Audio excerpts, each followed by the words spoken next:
ነገር አደርጋለሁ ብትል የሚከተልን ታውቀዋለህ። ስርዓቱን ያዝ። በቃ ለአንድ ሰዓት አይደል አሁን የወሰድኩት፣ ሌላ ቀን ደግሞ ለሁለት ቀን ለሶስት ቀን ስወስደው እያማረ ይቀራል። ከዛ እኔ ደግሞ እጥፍ ድርብ አድርጌ መልሼ ማሳየን አሳያለሁ። ታውቀኛለህ። ሰላም ጤና ይስጥልኝ። ወደ የተከበራችሁ ቤተሰቦች እንዴት ናችሁ? ነው ያለው እግዚአብሔር ይመስገን። ቤተሰብ የዛሬው ደግሞ በጣም ቁጡ ሩታ ምን ነክቷት ነው የሚያስብል ቪዲዮ ነው ማለት ነው። መግቢያ ላይ እንደሰማችሁት እንግዲህ ቤተሰብ ማለት ነው ሩታ ልጄን ከቤት አጥቼዋለሁ ማን የወሰደብኝ ብላ ወገቧን አስራ በመቀነት ማለት ነው ሮጣ አብርሽና ፍቅር ጋር መታለች። እሰራለሃለሁኝ በእንደዚህ ከቀጠልክማ እኔ አስቀፈድደሃለሁ አስጠልዘሃለሁ ምንም ያላለችው ነገር የለም። ዛሬ በተናገረችው ንግግር ሩታ ልክ ናት ባይ ነኝ። ምክንያቱም እኔ ልክ ሲሰሩ ልክ ነው፣ ልክ ሳይሰሩ ደግሞ ልክ አልሰሩም የማለት ግዴታ አለብኝ። ታውቃላችሁ ዛሬ እንግዲህ ሄርሜ የለችም። ፍቅርና አብርሽ እንግዲህ እንዴት ነው ልጁ ፍቅር ስታቅፈው ነው ልዑል የሚያምረው ወይስ ሩታ ላይ ነው? አይታችኋል። አይቷት ስለም እንዴት አድርጎ ፈርቷት ራሱ እንዴት እንደሚያያት እዩ። አስባችሁታል። ስለዚህ አብርሽን ያውቀዋል አባቱ አይደለ? እንዴት ነው የማያውቀው አትሉ? እና ፍቅርን ማስተቃቀፍ ታውቃለች ይመስለኛል። ሩታና እንግዲህ ፍቅርን እንዳትናገሪ አንቺ አይመለከትሽም እኛ በምንጨርሰው መንገድ እንጨርሰዋለን ብሏን ማለት ነው። አብርሽ በጣም የገረመኝ ነገር መጨረሻ ላይ ምንድን ነው ያለው? ፍቅርን አንቺን አይታ ነው እንጂ በፊት ቢሆን ኖሮ አትናገርም። እንዴት ነው ባሏን የነጠቀችባትን ሴት በተረጋጋ ሁኔታ ልታያት ልታናግራት ምናምን ነገር። አንድ ሰው እኮ ያንን ሰው መናገር ካልቻለ አጠገቡ ያለን ሰው ይወርድበታል። ገባችሁ አይደለ? በጣም በአንድ ሰው ከተናደዳችሁ በቅርባችሁ ሰው ንዴታችሁን ትወጣላችሁ። ስለዚህ የፍቅር ንዴት ነው አሁን አብርሽ ላይ የተወጣችሁ። እያወቀች እንዴት ነው ባሌን የነጠቀችው ነው የምትለው አይደለ ሩታ? ስለዚህ ፍቅርም እንግዲህ ያው ዛሬ በጣም ደንግጣለች። ሩታ በጣም ነው የተቆጣችው፣ በጣም ተናዳለች። እንግዲህ እንዳለችው በህግ እንኳን ቢሆን ህግ በፈረደልን አቅጣጫ መተክ አይተ ትመለሳለህ እንጂ በልጄ መብት የለህም፣ መብቱ እኔና እኔ ነን ብላዋለች ማለት ነው። እንግዲህ አብርሽ ምንድን ያለው አባቱ አይደለውም ወይ? አባትማ አባት ነው። ማንም ሰው እኮ ምን ይወልዳል ከዛ በኋላ በቃ ምን ዋጋ አለው? ዋናው ማሳደጉ ነው። ስለዚህ ደግሞ የሰው ልጅ አባት ነኝ ሲል ሴቶች ደግሞ ለልጆቻቸው በጣም መጽዋዕትነት የበለጠ ነው የሚከፍሉት ማለት ነው። አይደለም አንተ ሴቶች የምታሳድድ ወንድ ይቅርና። ስለዚህ ከሩታም ሄርክ ሄርሜላ ጋም ሄርክ ፍቅርም ጋር ሄርክ ምንም የተለየ ነገር የምታገኘው ነገር የለም። ሁሉም አንድ ነው።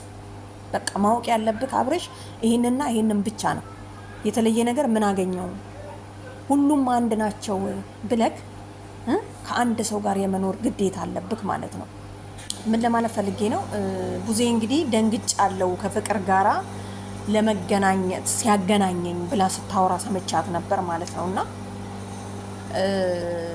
ምንም መደንገጥ አያስፈልግም። አብርሽን አሁን የሆነ ነገር ማድረግ አለባቸው።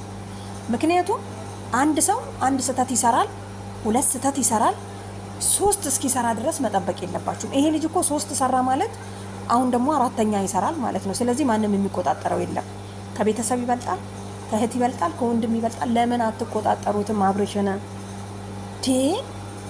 ፍቅር የምትባለው ልጅ ግን ዛሬ በጣም ደንግጣለች። ሩታን ፈርታታለች። ለምን እንደፈራች ታውቃላችሁ? ሩታ ታጥቃ የመጣች ነው የመሰለኝ አይደለም። እኔ አብርሽን በጥፊ ካሁን ትመታዋለች እያልኩ ነበረ ስጠብቅ የነበረው ማለት ነው። ምክንያቱም ተናዳለች። እሷ በሌለበት ስልክ ሰው ሳይደውል እንዴት ነው ገብቶ ልጅን የሚያህል ነገር አንስቶ መሄድ?